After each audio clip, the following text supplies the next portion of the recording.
Bon, alors là, je vais vous faire un petit tuto pour bien vous dire de faire très attention quand vous ramassez les cèpes. Très important.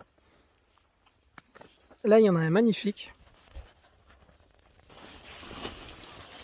Donc voilà. Bon, il est tout beau, hein. Il est superbe. À mon avis, il a dû pousser... il a 2 jours, mais quand il est sorti, donc en fait, là, ça a craqué parce que c'est la pluie, je pense. Il a poussé très vite et peut-être quelqu'un l'a shooté un petit peu parce que je vois que le bord il est un peu cassé. Mais surtout, c'est pas ça, c'est ça. Alors, on pourrait croire, on aurait pu croire que c'était un petit bouchon, mais non, en fait, c'est une amanite.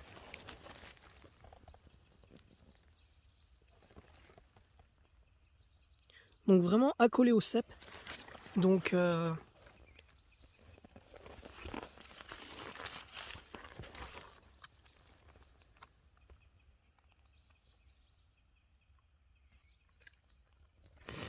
voilà, donc faut vraiment faire gaffe.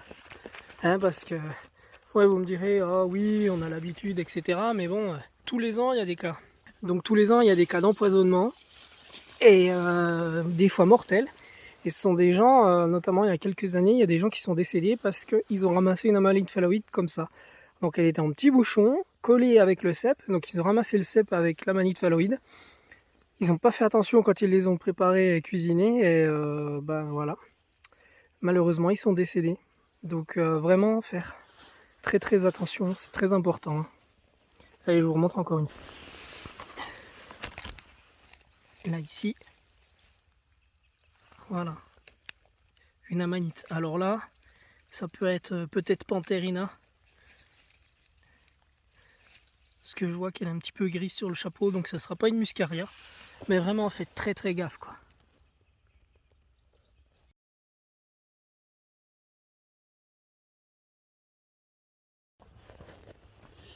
Bon alors, voilà un exemple de personnes qui sont passées trop vite.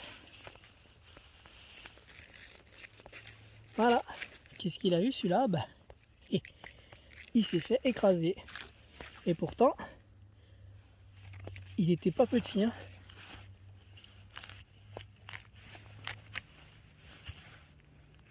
Donc voilà. C'est pas peu éclaté, c'est bien dommage. Donc ça, je vais le cuisiner ce soir, je vais faire un velouté. Ou la petite fricassée, on verra. Et voilà, celui qui était à côté intact. Donc en fait le gars il a marché comme ça. Et ça il y a 2 jours et c'était pas là. Donc je pense que ça doit être hier. Il y a quelqu'un qui est passé hier et qui l'a. Bon, je vais vous faire une petite démonstration là de quelqu'un qui passe vite et quelqu'un qui passe doucement. Du moins, très doucement. Et qui a l'œil comme moi. C'est pas pour me vanter, mais voilà, vous allez voir en direct. Donc voilà. Personne lambda qui passe. Oh, il y a un meunier, bof. Voilà. Vous noterez bien, j'ai bien dit meunier. Donc voilà. Alors, chemin en sens inverse.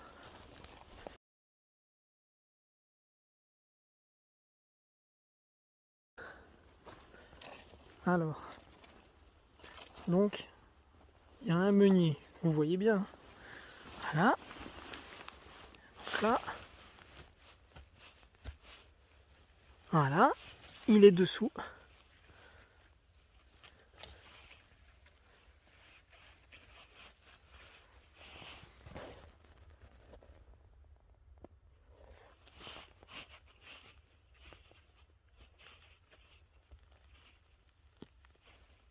Oh, purée. Putain, il a un pied. Ah, magnifique. Magnifique.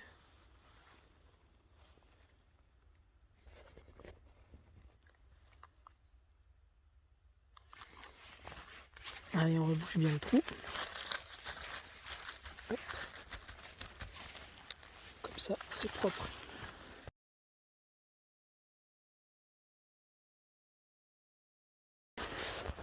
Donc voilà les indicateurs de pousse de cèpe. En général, là, ça peut être Aerus, Aestivalis et Edulis. Donc là, c'est le meunier. Voilà.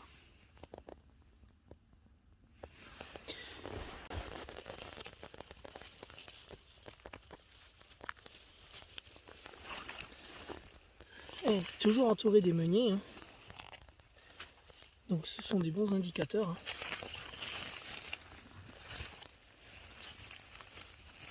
Et voilà, un joli bouchon.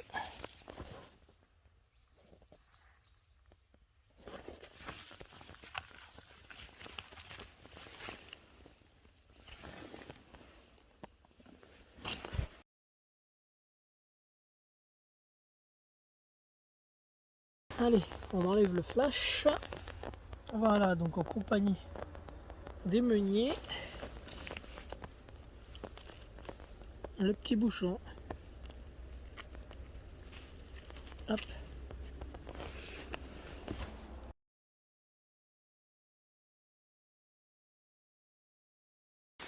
Allez, sous les pins là, hop, en compagnie des meuniers. Voilà, meunier. Voilà un joli rond de cèpe là.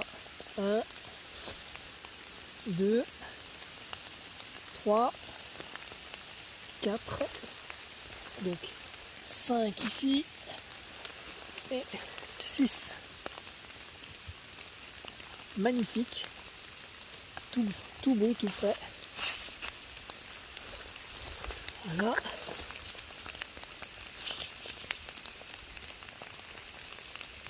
Tac. Ah, un petit bouchon là. Bon, celui-là, on va le laisser. On verra bien s'il grossit. Hop. Là. Ici.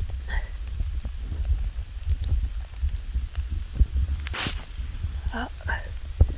Et on rouge bien les trous. Un petit dernier là. Voilà. Après, je crois qu'il n'y en a pas d'autres. Non, il n'y en a pas. Et ben voilà. Pas vilain ça.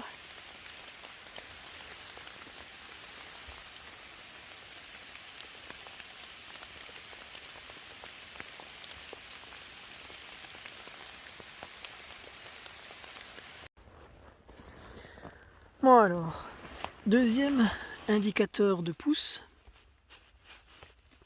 ou alors de station, donc de place où c'est susceptible de trouver des édulis, donc Amanita muscaria. Voilà. Donc voilà, donc l'Amanita est là, le cèpe est là. Voilà. Mais pour l'Amanita muscaria, j'ai mis quelques réserves. Parce qu'en fait, moi en général, donc les coins où je ramasse les cèpes, les Amanita muscaria sortent en fin de pose des édulis. Donc ne sont pas vraiment annonciatrices du début de pousse. Après, donc elles peuvent indiquer par contre les stations, donc les endroits où on peut trouver des édulis, parce qu'en général ils poussent pas très loin. Mais c'est toujours pareil, ça dépend des régions. Et sinon, s'il y a une repousse, oui, ils peuvent pousser en même temps. Donc voilà. Mais comme je dis, ça dépend des régions. Après, on peut peut-être les trouver les deux en même temps, ou voilà. Mais souvent, les édulis sortent un petit peu avant. Par contre, le meunier, lui, est précoce. Donc il sortira 10 jours avant les cèpes. Toujours. En général, à 95% c'est comme ça, donc voilà, je ne me trompe pas en vous disant ça. Donc toujours, moi je vous dis d'aller prospecter un petit peu en forêt, voir l'évolution quand il pleut. Déjà 7-8 jours après les premières pluies, là, ou s'il n'y a plus une journée complète. Donc voilà, aller faire un tour, regarder, observer, même sous les feuilleux, hein, on trouve des meuniers sous les feuillards, sous les chênes. sous les charmes, sous les sapins, sous les épicéas, donc il pousse un peu partout. Et pareil, donc il est annonciateur aussi de pousses d'Aerus, et souvent il pousse au même endroit. Il peut annoncer aussi les Aestivalis. Donc voilà, c'est un champignon très intéressant et en plus qui est très très bon à manger. Bon, moi je l'aime bien. Allez, on continue la prospection. Allez, voilà la Muscaria juvénile.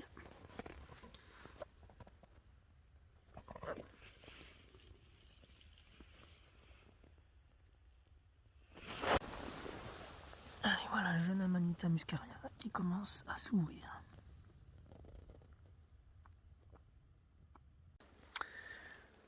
Bon, là j'ai trouvé une petite curiosité, alors je sais pas ce qui s'est passé, ou quelqu'un l'a perdu, j'y crois pas. Peut-être un animal qui l'a retourné. Et sinon, ouais, il a poussé à l'envers.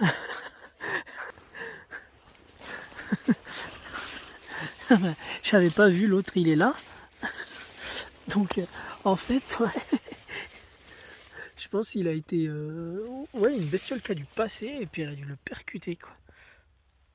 Et celui-là était sous les feuilles. J'ai senti mon pied taper parce que j'étais focalisé sur l'autre, donc j'ai pas forcément fait gaffe où je mettais les pieds. Voilà. Et voilà. Alors là, je ne sais pas qui s'y s'est passé. Ah, je pense savoir.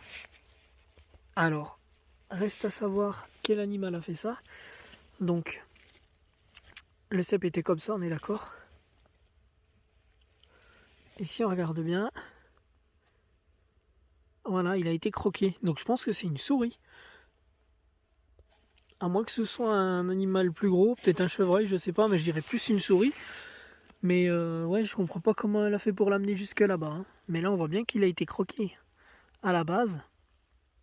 Donc très étrange. Voilà, drôle de curiosité. Deux beaux cèpes. Décidément, journée riche en émotions et en trouvailles. Donc là, un petit tuto sympa pour faire la différence entre le bolet du fiel, donc le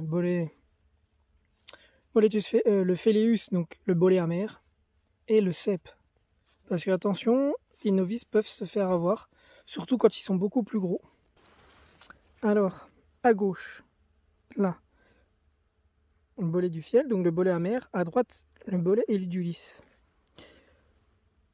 Donc, quand ils sont jeunes, donc les tubes sont blancs et ensuite ils deviennent roses. Là, on voit un peu le rose et ça s'éclaircit avec l'âge, donc ça fait vraiment un rose très clair.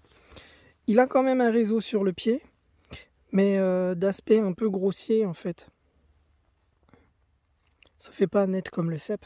Voilà. Là, vous voyez bien au sommet du pied, là, juste sous le rebord du chapeau. Ensuite, bolet du lys à liseré blanc. Voilà, au bord du chapeau. Encore, là, on le voit bien. Donc, lui n'a pas de liseré. Et il a donc l'édulis, c'est un chapeau un peu lisse. Ça fait vraiment, voilà. Et la chair est légèrement rosée en dessous, tandis que celui-là, il a le chapeau, on dirait un peu mat, c'est un marron, voilà, c'est pas rien à voir avec l'édulis, ni le cep d'été. Il ressemble un peu plus au cep d'été, mais c'est surtout qu'il pousse beaucoup au mois de juin-juillet. Moi, j'en trouve énormément au mois de juin-juillet, surtout sous résineux, donc attention. Allez, troisième indicateur de pousse de cep en général, amanitrubescence. Donc là on voit les teintes rosées et un peu de rouge à la base du pied. Le chapeau, pareil, légèrement un peu rose. Et en dessous, bon, lamelles blanches. Et quand elles sont croquées, eh ben, au fond on voit un peu la chair rose légèrement. Voilà.